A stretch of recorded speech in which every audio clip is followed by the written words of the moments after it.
आजपासून जो उत्सवाला प्रारंभ झालेला आहे त्या उत्सवातील प्रवचन सेवेचे पहिले पुष्प गुंफण्याची संधी संयोजकांनी मला दिली, त्याबद्दल संयोजकाचे आभार मानते.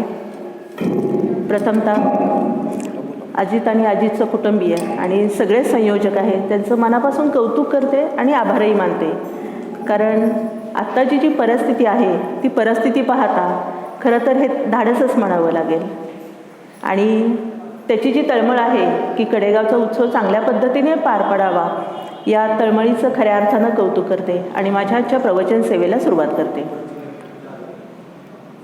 जे विवेकाची भास नेनती, जे वैराग्याचे शिवन देखती, ते कैसेनी पावती मज ईश्वराते. संत ज्ञानेश्वर माऊली विवेक आणि वैराग्य परमार्थामध्ये किती महत्त्वाचं आहे हे वरील ओळीमध्ये सांगतात. आपण सगळेजण वर्तमानपत्र वाचतो, तर त्यामध्ये 2 मथळे असतात, कॉलम असतात.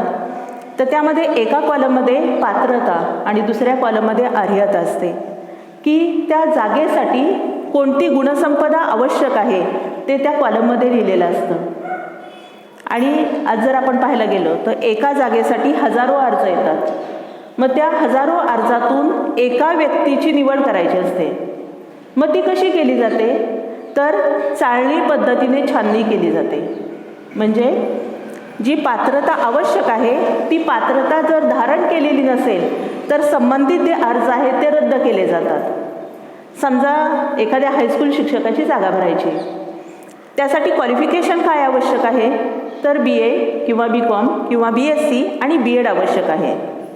मग एखादी व्यक्ती जर असेल आणि त्यांनी MSc केलं आहे, सेट नेट केलं आहे, PhD केलं आहे, अजून त्याचं काही क्वालिफिकेशन असेल किंवा तो खाजगी क्लास घेत असेल आणि क्लासही छान चालला असेल, म्हणजे त्याच्याकडं अध्यापनाचं कौशल्य चांगलं आहे, अजून त्याच्याकडं भरपूर गुणसंपदा आहे, पण जी महत्त्वाची गुणसंपदा आवश्यक आहे ते म्हणजे B.Ed जर ते नसेल तर त्याच्याकडं इतर गुणसंपदा असूनसुद्धा त्याचा अर्ज जो आहे तो रद्द केला जातो. परमार्थामध्येही असंच आहे की जर विवेक आणि वैराग्य जर नसेल आणि इतर कितीही गुणसंपदा अंगी असेल तरी त्याला शून्य किंमत आहे. म्हणून विवेक आणि वैराग्य परमार्थामध्ये जे साधक आहेत त्यांच्या अंगी असणं महत्त्वाचं आहे. हे सांगत असताना रामकृष्ण परमहंस एक खूप छान उदाहरण देतात. ते म्हणतात की आई ज्या वेळेस काम करते, ती काम करत असताना तिचं जर लहान बाळ असेल तर त्या बाळाला एखादं खेळणं खेळायला देते. ते बाळ खेळणं खेळतं आणि थोडा वेळ झालं की रडायला सुरुवात करतं. मग आई काय करते, परत येते, त्या बाळाला परत दुसरं खेळणं देते. ते बाळ खेळणं पाहतं आणि परत त्याच्याबरोबर खेळण्यात मग्न होतं. थोडा वेळ झाला की परत ते रडायला सुरुवात करतं. परत आई येते, त्या बाळाची समजूत घालते आणि सगळी खेळणी त्याच्यापुढं मांडते. बाळ परत त्या खेळण्यामध्ये मग्न होतं आणि आई काम करायला जाते. परत ते बाळ जेव्हा रडायला सुरुवात करतं तेव्हा आईने कितीही चांगलं खेळणं आणलं तरीसुद्धा ते बाळ ते खेळणं स्वीकारत नाही. ते खेळणी सगळं टाकून देतं आणि आईच्याकडं धाव घेतं. समजा आईला जर कामाची गडबड असेल किंवा तिचं काम पूर्ण झालं नसेल तर ती त्या बाळाची समजूत काढते, पण बाळ ऐकत नाही, ते जोरात रडायला सुरुवात करतं. समजा आईने एक धपाटा घातला तरीसुद्धा ते बाळ परत आईला जाऊन बिलगतं. ते त्याला बाकी काही नको असतं, फक्त आईच हवी असते. त्यावेळची ती बाळाची अवस्था म्हणजे विवेक आणि वैराग्य. म्हणजे काय तर त्या बाळाने काय केलेलं असतं तर या ठिकाणी आईची निवड केलेली असते. विवेक या शब्दाचा अर्थ निवड आणि वैराग्य या शब्दाचा अर्थ नावड. आईने काय केलं, बाळाने काय केलेलं असतं तर आईची निवड केलेली आहे. कारण मला तू तार नाहीतर मार, मला तूच हवी आहे, कारण तूच माझं सर्वस्व आहे. ती सगळी जी खेळणी आहे ते बाळ बाजूला करतं, पण आईची निवड करतं. कारण जेव्हा मला गरज भासेल तेव्हा आई परत खेळणी देणार आहे, पण महत्त्वाची जी आहे ती आई आहे. हे त्याची अवस्था म्हणजे विवेक. आणि आईच्या आड काय येतं तर त्या सगळ्या वस्तू किंवा ती सगळी खेळणी येतात, ती सगळी ते बाजूला करतं. म्हणजे त्याच्याबद्दल तो नावड निर्माण करतो, नको आहे ते मला आता. म्हणजे हे जे आहे ते वैराग्य, त्या क्षणाला त्यांनी दाखवलेलं ते वैराग्य आहे बा.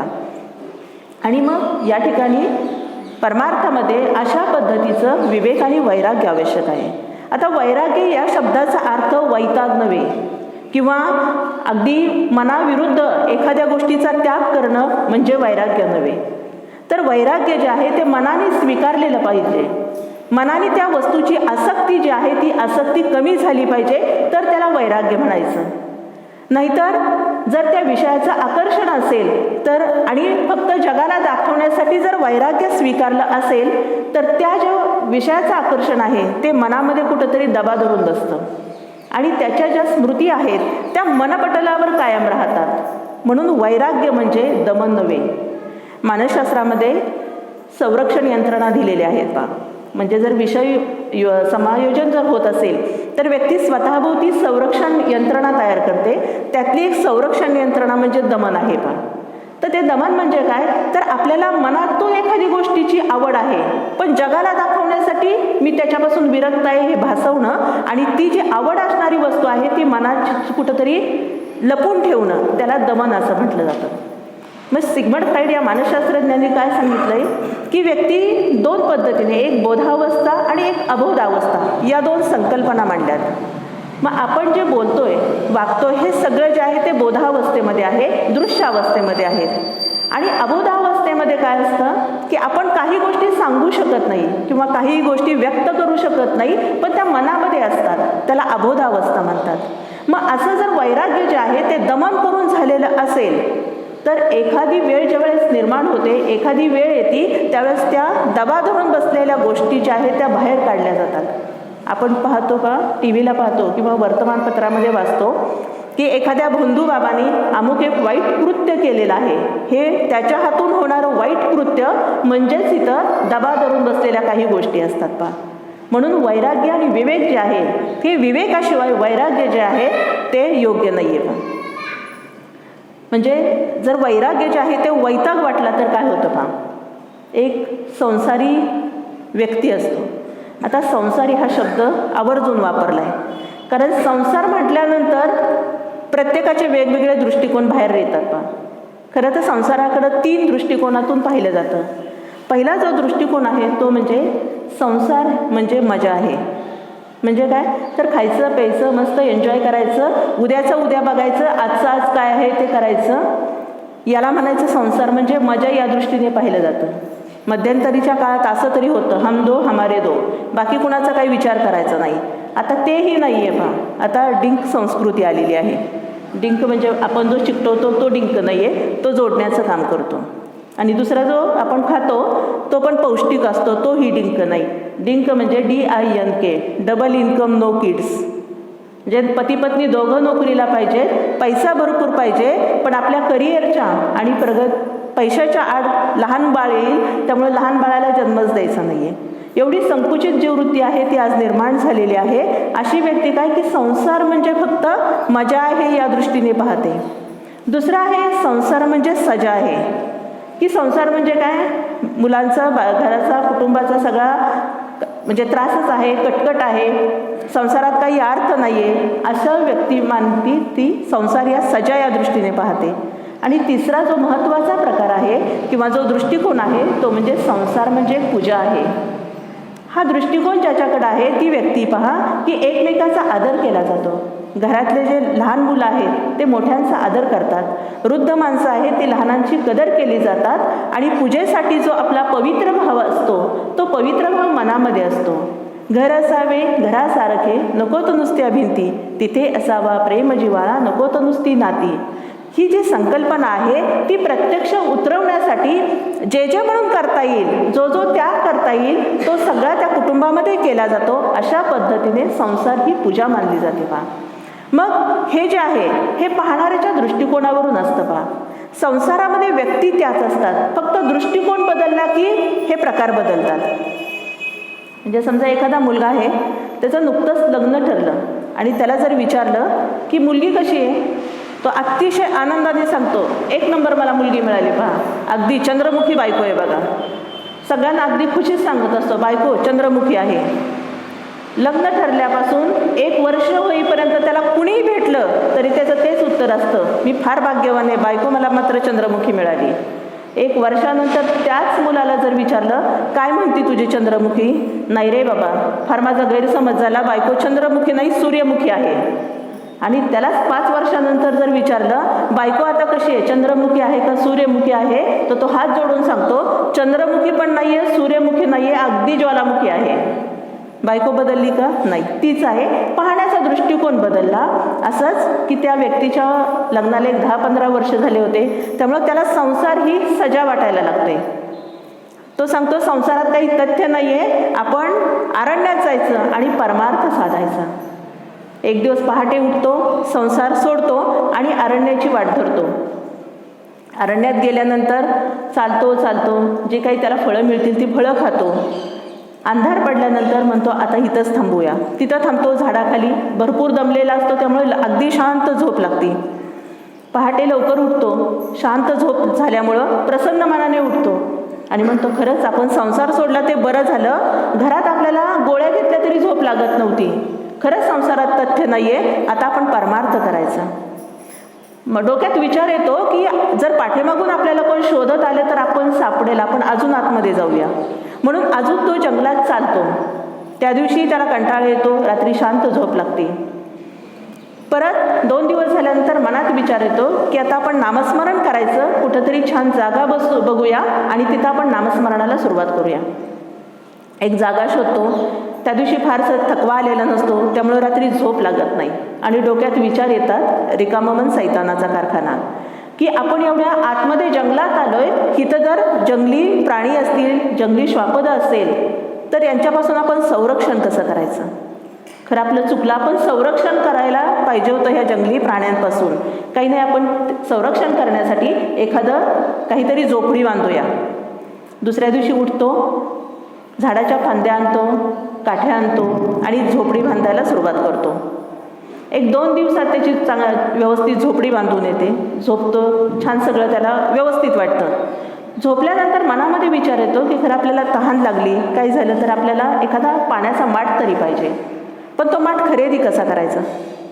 मग म्हणतो आपण लाकडं बाजार इथं कुठंतरी असेल किंवा गाव असेल तिथं जाऊन विकूया आणि त्याचा आपण एक माठ घेऊ, खरेदी करूया. माठ आणतो. परत दुसऱ्या दिवशी म्हणतो हंतराय पांघरायची सोय झाली तर बरं होईल, म्हणून परत दुसऱ्या दिवशी बाजारात जातो. असं करत करत एक 8 दिवस होतात. 8 दिवस ती फळं खाण्याचा त्याचा कंटाळा येतो. म्हणतो आपण वेगळा काहीतरी करायला पाहिजे, म्हणून परत मग उदरनिर्वाहासाठी धान्य आणायचं व्यवस्था करतो. आणि एक 15 दिवस झाल्यानंतर त्याच्या डोक्यात येतं की आपण दिवसभर हे लाकडं गोळा करतोय, बाजारात जाऊन विकतोय, वस्तू खरेदी करतोय, पण आपण नामस्मरण कुठं करतोय. हे करायला आपल्याकडे वेळच नाही आहे. आणि मग हे करणारं कोणीतरी असायला पाहिजे, म्हणजे आपल्याला नामस्मरण करता येईल. मग हे करायला कोण पाहिजे, तर आपल्याला लग्न करायला पाहिजे. आणि पुन्हा लग्न करतो. म्हणजे एकातून बाहेर पडला आणि परत त्यातच अडकला. हे म्हणजे काय की अंगी वैराग्य नाही आहे, विवेक नाही आहे आणि फक्त हा बोंधुगिरी आहे, बोंधूपणा आहे. पहा, अशा वेळेस काय होतं की मनामध्ये खऱ्या अर्थानं परमेश्वराची प्राप्ती करण्याचा उद्देश नसतो, फक्त जगाला दिसण्यासाठी तो देखावा असतो. गेल्या 5-6 वर्षापूर्वी आम्ही गोव्याला कॉलेजची आमच्या ट्रीप गेली होती. देशपांडे सर होते बरोबर. तर त्या ट्रीपमध्ये आम्हाला एक असं अनुभवायला आलं की अगदी भगवी वस्त्र परिधान केलेले, डोक्याला शेंड्या बांधलेल्या असे एक 10-15 विकृत प्रवृत्तीची माणसं म्हणायची. त्यांना संत म्हणायचेच नाही, साधू म्हणायचे नाही, ब्राह्मणही म्हणायचं नाही, विकृत प्रवृत्तीची माणसं समुद्राच्या काठी फिरायला आली होती. का आणि फुल दारू पिले होते, प्रचंड भांडणं चालली होती.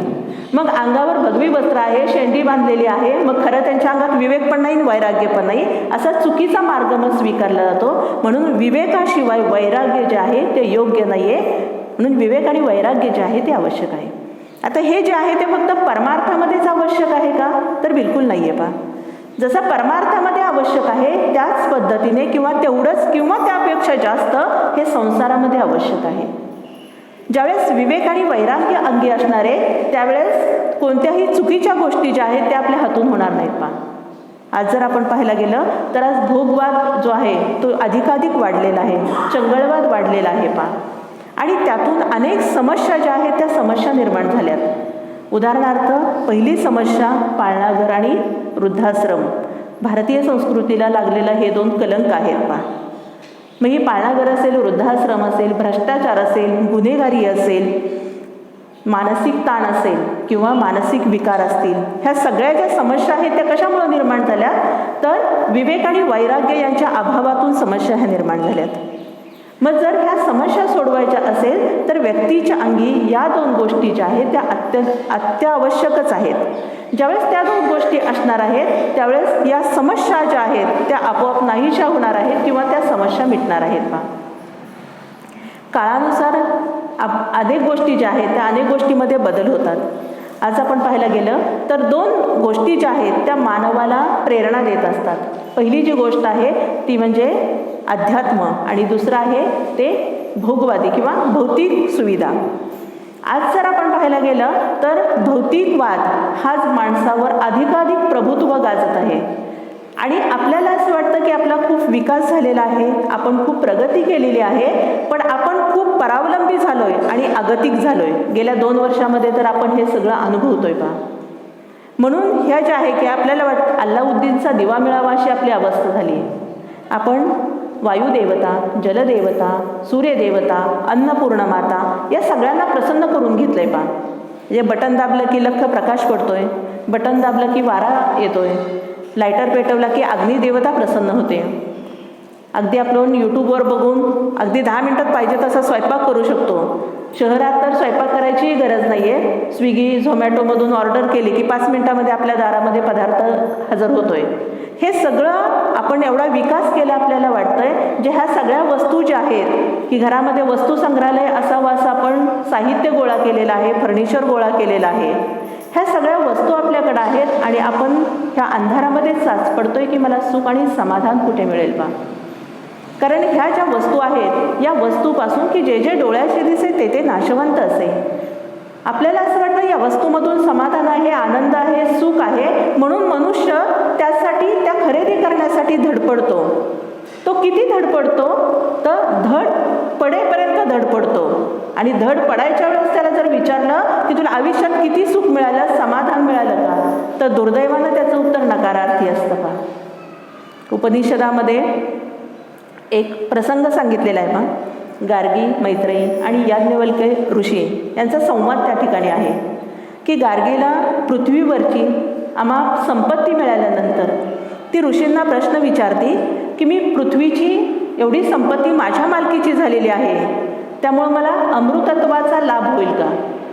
त्यावेळेस ऋषी त्यांना सांगतात की वस्तूमुळं सर्वसामान्य माणसाला ज्या पद्धतीने सुख मिळतं, क्षणिक सुख मिळतं, ते सुख तुला अनुभवता येईल, पण अमृतत्वाचा लाभ ही गोष्टच वेगळी आहे. कारण आनंद, समाधान हे वस्तू सापेक्ष नाही आहे, तर ते वस्तू निरपेक्ष आहे. वस्तूमध्ये ते समाधान नाही आहे पहा, तर ते निरपेक्ष आहे. म्हणजे आपल्या मनाच्या ह्या सगळ्या गोष्टी आहेत की आनंद, दुःख, समाधान हे सगळं मनामध्ये तयार होतं. की जसं एकदा भगवान श्रीकृष्णाने युधिष्ठिर आणि दुर्योधनाला बोलवलं आणि दुर्योधनाला सांगितलं की एखाद्या सज्जन माणसाला बोलवून आण, आपल्याला त्याचा सत्कार करायचा आहे. आणि युधिष्ठिराला सांगितलं एका दुर्जन माणसाला बोलवून आण, आपल्याला एक होम करायचा आहे, त्यामध्ये त्या दुर्जन माणसाचा बळी द्यायचा आहे. संध्याकाळ रात्र व्हायच्या तुम्ही परत यायचं. दिवसभर फिरतात आणि संध्याकाळी 2 जण परत येतात. युधिष्ठिर म्हणतो की मला इथं एकही दुर्जन माणूस दिसला नाहीये, कदाचित माझ्याकडेच काहीतरी दोष असतील, मीच दुर्जन असेल, तुम्ही माझं बळी द्या. आणि दुर्योधन असं सांगतो की मला एकही सज्जन माणूस सापडला नाही, त्यामुळं मला असं वाटतंय की मीच सज्जन आहे, तो सत्कार तुम्ही मला द्या. जशी आपली दृष्टी असेल तशी आपल्याला सृष्टी दिसते पहा. की दुर्योधनचा आहे तो स्वतः वाईट होता, त्यामुळं त्याला समाजामध्ये सगळीच माणसं वाईट आहे असं जाणवलं. आणि युधिष्ठिर जो आहे तो चांगला होता, त्यामुळं त्याला समाजामध्ये सगळीच चांगली माणसं आहेत, कुणाच्यामध्ये दुर्गुण त्याला दिसलेच नाही आहे पहा. ह्या सगळ्या ज्या गोष्टी आहेत त्या सगळ्या गोष्टी आपल्या मनामध्ये तयार होतात. मध्यंतरी दिवाळीच्या वेळेस पहा एक खूप छान फोटो आला होता. फोटो असा होता की एक 70-75 वर्षाची आजी होत्या. एक छोटीशी झोपडी होती आणि त्या झोपडीसमोर मोठं अंगण होतं. ते अंगण स्वच्छ शेणाने सारवलेलं होतं आणि त्याच्यावर अतिशय प्रसन्न मनाने त्या आजी रांगोळी काढत होत्या. आणि तिथंच एक 80 वर्षाचे आजोबा अत्यंत आनंदी चेहऱ्याने आणि कौतुकाने बायको जी रांगोळी काढते ती पाहत बसले होते. आणि दुसऱ्या चित्रामध्ये असं होतं की अगदी सुंदर मोठं, म्हणजे घर म्हणण्यापेक्षा राजमहलच म्हणायला पाहिजे, एवढं मोठंच्या मोठं घर दाखवलं होतं. घरामध्ये वस्तू संग्रहालय असावं असं छान महागडं फर्निचर होतं, सगळं होतं. दोघं नवरा बायको सुशिक्षित वाटत होते, पण बायको रडलेल्या अवस्थेमध्ये, अतिशय चिंताग्रस्त अवस्थेमध्ये, दुःखी अवस्थेमध्ये टी व्ही पाहत बसली होती. आणि नवरा जो आहे तोही वैतागलेल्या अवस्थेमध्ये काहीतरी कम्प्युटरवर काम करत होतं. आणि खाली वाक्य लिहिलं होतं, खरा सुखी कोण. इथं जे आहे तर झोपडीत सुख आहे दुःख आहे नाही आहे, त्या महालात दुःख आहे सुख आहे नाही, तर ते मनामध्ये निर्माण होतं.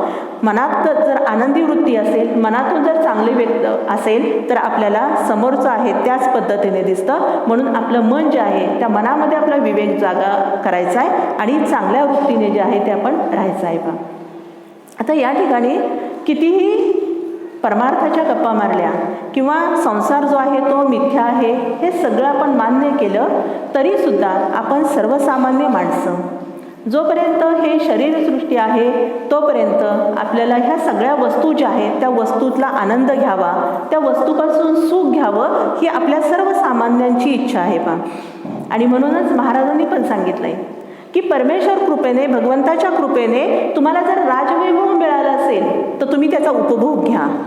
सगळ्याचा त्याग परमार्थ करण्याचं कारण नाही आहे. पहा तुम्ही त्याचा उपभोग घ्या, पण उपभोग घेत असताना त्याच्यामध्ये आसक्त राहू नका, त्याची आसक्ती धरू नका. पहा म्हणजे काय, जर तुम्हाला रोज पंचपक्वान्न मिळत असेल तर तुम्ही अवश्य खा. की त्याला मिळत नाही मला मिळतं मग मी कसं खाऊ, मी त्याग करू का, तर नाही. आपल्यातल्या समोरच्याला देण्याचा निश्चित प्रयत्न करा, तुम्ही स्वतः खा. पण जर एखाद्या वेळेस तुम्हाला ते पंचपक्वान्न मिळालं नाही आणि भाजी भाकरी खावी लागली तर पंचपक्वान्न खाताना तुम्हाला जेवढा आनंद होतो तेवढाच आनंद त्या भाजी भाकरीतून मिळू द्या. जर एखाद्या वेळेस नाही जेवण मिळालं तर तुम्हाला दुःख वाटता कामा नये. म्हणजे ज्या मिळालेल्या वस्तू आहेत, जे मिळालेल्या गोष्टी आहेत त्याच्यामध्ये आसक्त राहू नका, त्याच्यातून विरक्त होण्याचा दृष्टिकोन ठेवावा. आणि हेच समर्थ रामदास स्वामींनी अतिशय चांगल्या पद्धतीने प्रपंच आणि परमार्थाचा समन्वय कसा साधायचा हे सांगितलंय. पहा की आधी प्रपंच करावा नेटका, मग परमार्थ विवेका. आता इथं पण पहा, आधी आणि मग ह्या दोन शब्द आहेत, त्या शब्दाचा चुकीचा अर्थ किंवा आपल्या सोयीनुसार अर्थ घेतला जातो. आधी याचा अर्थ वयाच्या 60 वर्षापर्यंत प्रपंच करायचा आणि वयाच्या 60 नंतर संसार करायचा असा अर्थ घेतला जातो, पण ते चुकीचं आहे. पहा आणि आज तर पाहायला गेलं तर वयाचे 60 वर्ष झाले तरीसुद्धा परमार्थाचा मार्ग धरावा असं वाटतच नाही आहे. पहा खरं तर पॉझिटिव्हली पाहिलं तर निसर्गाने आणि परमेश्वराने खूप छान सोय केलेली आहे. पहा एका विशिष्ट वयानंतर ऐकायला कमी येतं, कमी दिसतं, दात पडतात, स्मरणशक्ती कमी होती. खरं पाहायला गेलं तर ह्या चांगल्या गोष्टी आहेत. पहा की ज्याच्यापासून त्रास होईल त्या त्रासापासून दूर करण्यासाठी आपल्यालाच केलेली ही सोय आहे. ज्या म्हणजे इथं विवेक या शब्दाचा अर्थ काय आहे, जे जे चांगलं आहे ते करायचंय, जे चांगलं आहे ते खायचंय, जे चांगलं आहे ते पाहायचंय, जे चांगलं आहे ते ऐकायचंय, सोडायचं काहीच नाही आहे, फक्त चांगलं आहे ते करायचंय. पहा मग इथं जर एखाद्या आत्ताच्या पिढीतलं जर काही ऐकून आपल्याला त्रास होत असेल की बाबा आमच्या वेळेस असं नव्हतं, ह्या गोष्टीचा खूप त्रास होतोय ना, नामस्मरण कर. एखादे की हल्लीच्या मुलं असे कपडे घालतात, तसे राहतात, असे वागतात, त्रास होतोय, लक्षच द्यायचं नाही आहे, नामस्मरण करायचं आहे. पाठीमागच्या गोष्टी आठवून जर आपल्याला त्रास होत असेल तर त्या आठवत बसायचं नाही आहे, आपला वेळ नामस्मरणामध्ये घालवायचा आहे. पहा म्हणजे पण आज जर असं पाहिलं गेलं तर अगदी 75 वर्षाचे आजोबा डोळ्याला दिसत नाहीत म्हणून चष्मा लावतायत, कानाने ऐकायला येत नाहीत म्हणून मशीन घालतायत, टी व्हीच्या समोर जात आहेत आणि सुंदरामनामध्ये भरली मालिका बघतायत. काय करायचं ह्या वया सुंदरामनात भरून? आणि 70 वर्षाची आजी माझ्या प्रियाला प्रीत कळेना मालिका बघतायत. इतक्या वर्षाचं प्रीत कळले नाही तर संसार कसा केला, होय की नाही?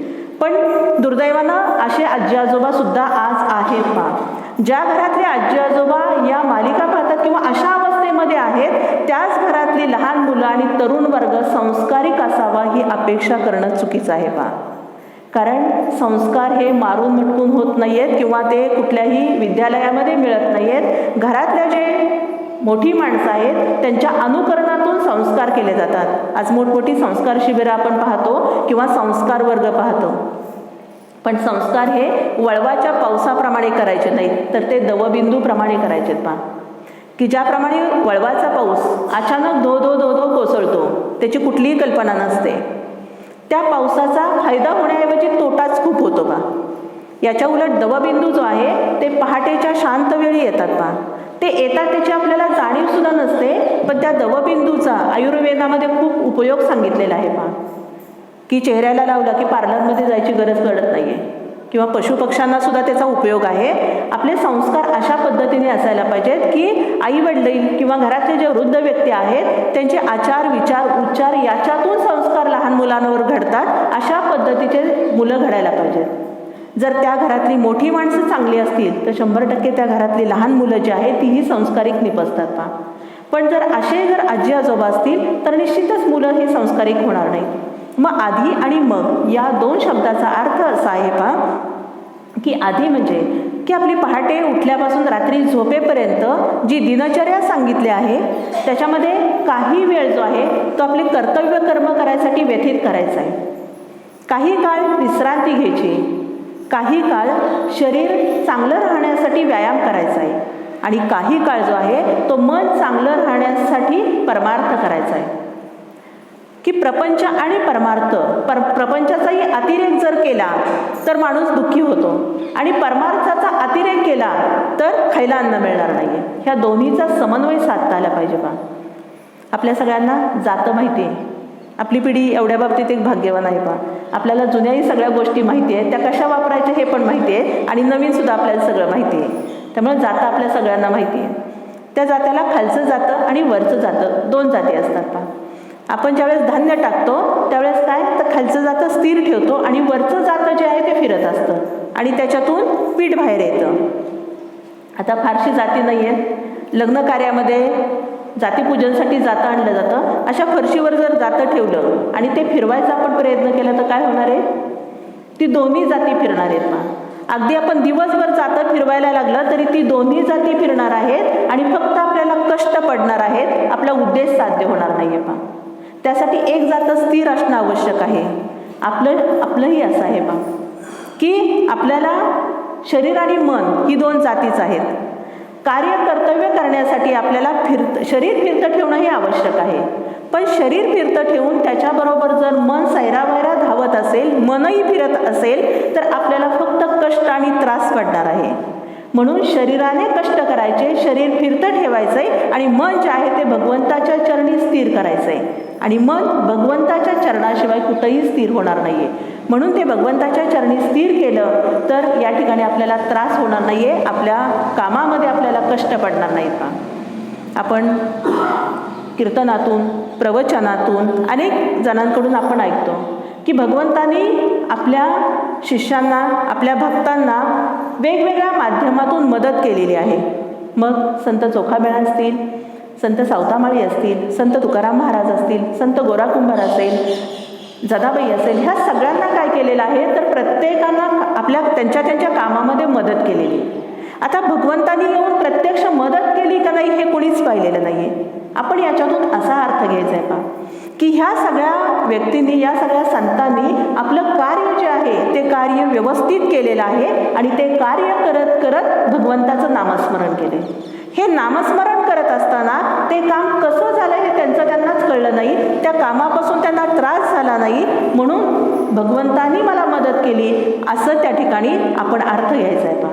आपणही आपल्या संसारामध्ये जे काही आपलं काम आहे ते काम करत असताना भगवंताचं अधिष्ठान ठेवलं, भगवंताचं स्मरण करून काम केलं तर ते काम आपल्याला त्रासदायक वाटणार नाही, आणि आपण करणाऱ्या कामातून चुकाही होणार नाहीत पहा. आता हे सगळं जे आहे तर आपण विवेक आणि वैराग्य हा पाहतो, तर हे अत्यावश्यक का आहे. त्यातल्या सगळ्यात महत्त्वाची जी गोष्ट आहे, सगळ्यात महत्त्वाचं का विवेक आणि वैराग्य आवश्यक आहे, तर पहिलं जे आहे तर दीर्घ सूचना. ज्यावेळेस आपल्या अंगी विवेक आणि वैराग्य असतो त्यावेळेस दीर्घ सूचना, की आपण जे कृती करतो, आपण जे कार्य करतो ते कार्य करत असताना फक्त आपण आत्ता क्षणाचा विचार करत नाही, तर आपण भूतकाळाचा बोध घेतो, भविष्यकाळाचा वेध घेतो, आणि वर्तमान काळामध्ये अतिशय उत्कृष्ट रीतीने कार्य करू शकतो.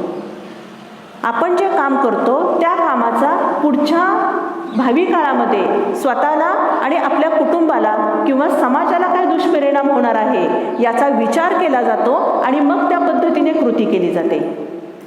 की ज्या पद्धतीने शेतकरी आपल्या शेतामध्ये पेरणी करत असताना तो काय करतो तर पुढचा विचार करतो की आता सीझन कुठला आहे, पुढं सणवार कुठले आहेत, ह्या सगळ्याचा विचार करतो. बाजारपेठेत मालाला किंमत मिळेल का हे सगळं विचार करतो आणि आपल्या शेतामध्ये धान्य किंवा काही गोष्टी आहेत ते पेरतो तो. आता समजा शेतकऱ्याने असा विचार केला की त्यांनी आज पेरलं म्हणून त्याला लगेच उद्या त्यातून उत्पादन मिळणार नाही आहे, त्याला 3-4 महिने त्रास घ्यावा लागतो, कष्ट करावे लागतात. म्हणून जर एखाद्या शेतकऱ्याने असा विचार केला की 4 महिने शेतामध्ये एवढे कष्ट करायचे आणि 4 महिन्यानंतर मला त्याचं उत्पादन मिळणार आहे, त्यापेक्षा राहू देत, रस्त्यावर कितीही अशा भाबळी वगैरे येतात, त्यांना पाणी कुणी घातलं नाही, तोडलं तरी सुद्धा त्या परत फुटतात येतात, मी माझ्या शेतामध्ये बाबळीच पेरतो, मला काही त्रास नाही आहे, कधी येतील तेव्हा येतील, लाकडं तर होतील, असं म्हणून कुठलाही शेतकरी आपल्या स्वतःच्या शेतामध्ये बाबळी पेरणार नाही. का तर तो पुढचा विचार करतो, त्याचे जे दुष्परिणाम काय होणार आहे याची जाणीव त्याला असते, त्यामुळे तो असं चुकीचं कर्म करणार नाही आहे. म्हणजेच काय, इथं ज्यावेळेस आपल्याकडे विवेक असतो त्यावेळेस आपण आत्ता तात्पुरता विचार करत नाही तर पुढचा विचार करतो आणि त्या पद्धतीने आपलं कार्य जे आहे ते कार्य करत असतो. दुसरं जे आहे ते अखंड सावधानता. तर सावधानता म्हणजे कुणी मला फसवल का, कुणी मला माझा या बाबतीत सावधानता नाही आहे तर ज्यावेळेस विवेक असतो त्यावेळेस बदलत्या काळाची पहिली चाहूल आपल्याला लागते. आता सावधानता या शब्दाचा अर्थ असा आहे की आपल्याला प्रवाहाबरोबर जाता आलं पाहिजे. पाणी जोपर्यंत प्रवाही आहे तोपर्यंत त्या पाण्याचा पशु पक्षी वनस्पती यांना लाख मोलाचा उपयोग होतो. त्या पाण्यानं जर प्रवाही पण थांबवलं तर त्याचं एका डबक्यामध्ये रूपांतर होतं आणि तेच डबकं सगळ्यांना त्रासदायक ठरतं. आपल्या विचाराचंही असं आहे की आपले विचार जर प्रवाही असतील तर हे प्रवाही विचार कुटुंबाला आणि समाजाला हवेसे वाटतात. जर आपले विचार जे आहे ते प्रवाही पण थांबवलं तर आपल्या विचारांना एक प्रकारचा बुरसटलेपणा येतो आणि तो बुरसटलेपणाच मग आपल्या पिढीला किंवा पुढच्या पिढीला ते नकोसे वाटतात. घरात मग सगळ्याची कटकट असते वगैरे असं मुलं बोलतात. म्हणून आपले विचार जे आहेत ते प्रवाही ठेवायचे. मग कोणते कोणते बदल होणार आहेत, समाजात कोणते बदल आहेत, घरातल्या मुलांची तरुण पिढी जी आहे त्यांना कशाची आत्ता आवड आहे, घरातल्या वृद्ध व्यक्ती आहेत त्यांना काय आवश्यक आहे, ह्या सगळ्या ज्या गोष्टी आहेत त्या सगळ्या गोष्टीचा विचार करायचा आहे. त्या बाबतीत सावधानता बाळगायची आणि तशा पद्धतीने आपलं कार्यकृती करायची आहे म्हणजे या दृष्टीने की आपल्याला स्वतःला अपडेट ठेवण्यासाठी सावधानता जी आहे ती विवेकातून निर्माण होते. आणि तिसरं जे आहे तिसरं म्हणजे माणसाची पारख. जगामध्ये कुठंच किंवा पृथ्वीवर कुठलाही माणूस जो आहे तो वाईट नाही आहे आणि कुठलाही माणूस जो आहे तो चांगला नाही आहे ज्या काळामध्ये प्रभू रामचंद्र होते त्या काळात रावणासारखा माणूस होता. ज्या काळामध्ये भगवान कृष्णांसारखा भगवान होते त्याच काळात कंसासारखा माणूस होता आणि आजच्या काळातही अशी अवस्था आहे समाजामध्ये चांगली आणि माणसं, चांगली वाईट दोन्ही पद्धतीची माणसं आहेत आपल्याला त्यांची पारख करता आली पाहिजे. ज्या पद्धतीने जहाज पाण्यावर चालतं, त्या पाण्यामुळे जहाजाचं अस्तित्व आहे, पण त्या जहाजाने जर ते पाणी स्वतःमध्ये घेतलं तर ते जहाज बुडणार आहे. समाजामध्ये वाईट माणसांच्यामध्ये आपल्याला तरुण जायचं आहे, पण ज्यावेळेस सगळीकडेच असलं चाललेलं आहे म्हणून जेव्हा आपण स्वतःमध्ये त्या वाईट विचार घेतो, वाईट गोष्टी आपण करायला सुरुवात करतो त्यावेळेस आपलं अधःपतनाला सुरुवात होते. म्हणून आपल्याला माणसांची पारख करता आली पाहिजे की समाजात चांगली माणसं कुठली आहेत, वाईट माणसं कोणती आहेत. जी वाईट माणसं आहेत त्या वाईट माणसांना आपण बदलायचा प्रयत्न करायचा आहे.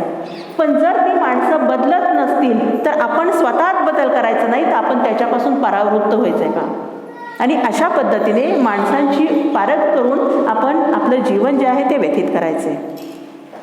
आता हे सगळं येण्यासाठी या पद्धतीचं आपलं मार्गक्रमण होण्यासाठी कसं शक्य आहे की याचे कुठं क्लासेस नाही आहेत किंवा कुठली पुस्तकं वाचूनच हे सगळं मिळेल असं नाही तर सगळ्यात महत्त्वाचं आहे, अनेक मार्ग आहेत, वेळेअभावी फक्त एकच मार्ग सांगते की तो आपल्या सगळ्यांच्या फायद्याचा आहे सगळ्यात महत्त्वाचाच एक मार्ग आहे तो म्हणजे सत्संग.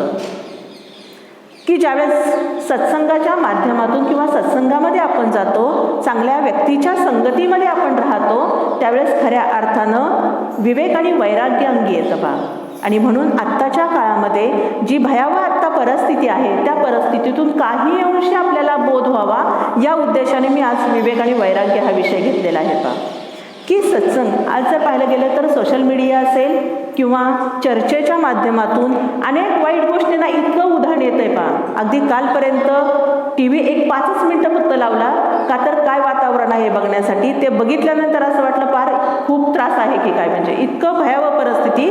म्हणजे आपली मानसिकता जी आहे ते मानसिक खच्चीकरण करण्याचं हे सगळं सोशल मीडिया किंवा इतर संवादातून काम होतं आहे पहा.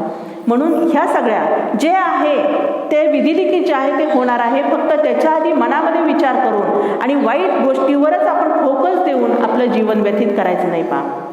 चिंता आणि चिता याच्यात अनुस्वाराचा फरक आहे, फक्त एकदाच जाळते एक आयुष्यभर जाळत राहते, म्हणून ती चिंता करायचीच नाही आहे. मग इथं सत्संग, चांगल्या व्यक्तीच्या चांगल्या विचार असणाऱ्या माणसाच्या सहवासात राहायचं आहे आपण.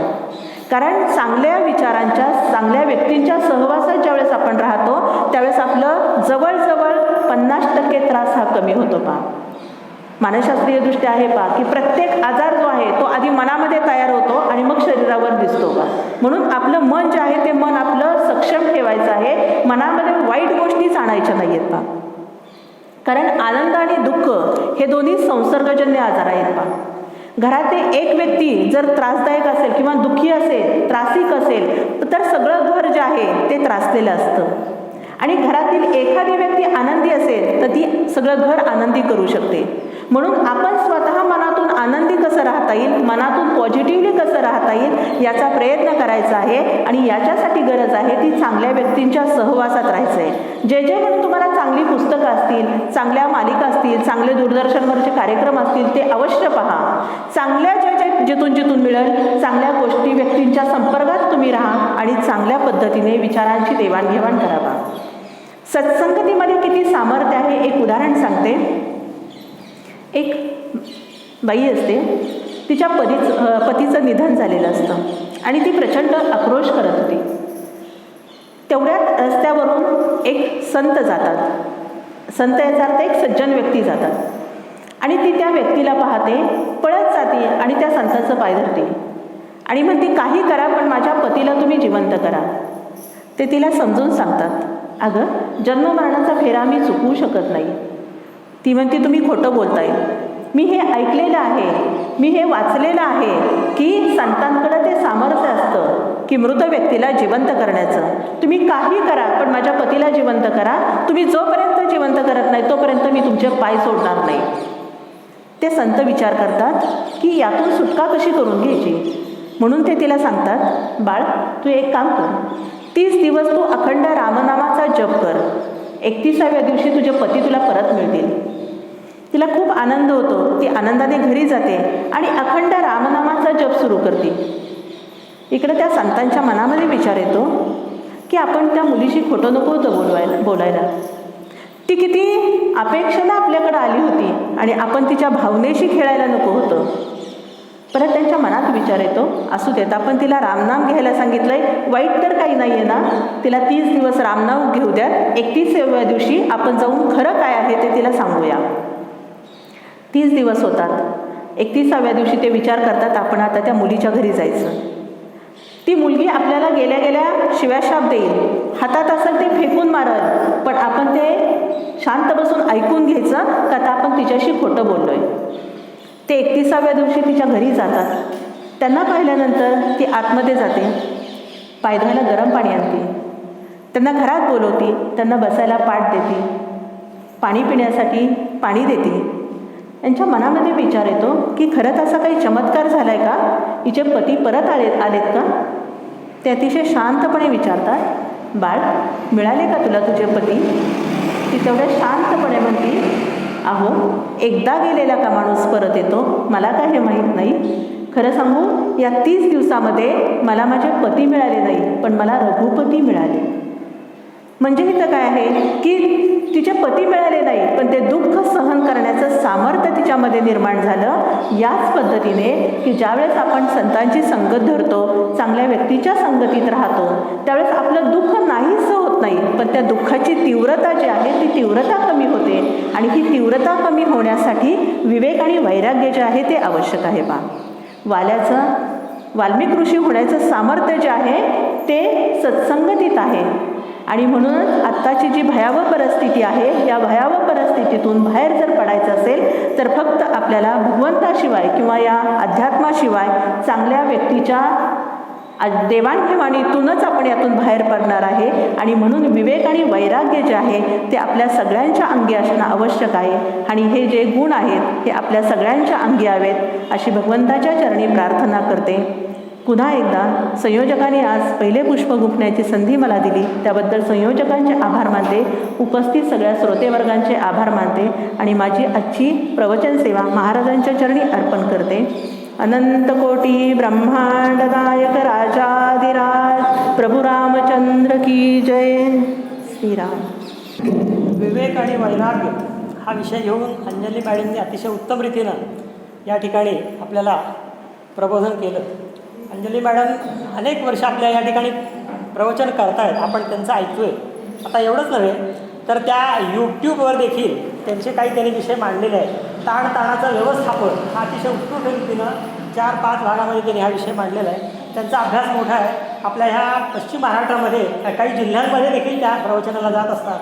आणि आज त्यांना आपण त्यांना सांगितलं की या पहिलं प्रवचन तुमचं ठेवायचं आहे म्हटल्यानंतर त्या लगेच कबूल झाल्या. त्या विट्याला BEd कॉलेजवरती प्राध्यापक आहेत, त्या ठिकाणी त्या मुख्याध्यापक आहेत.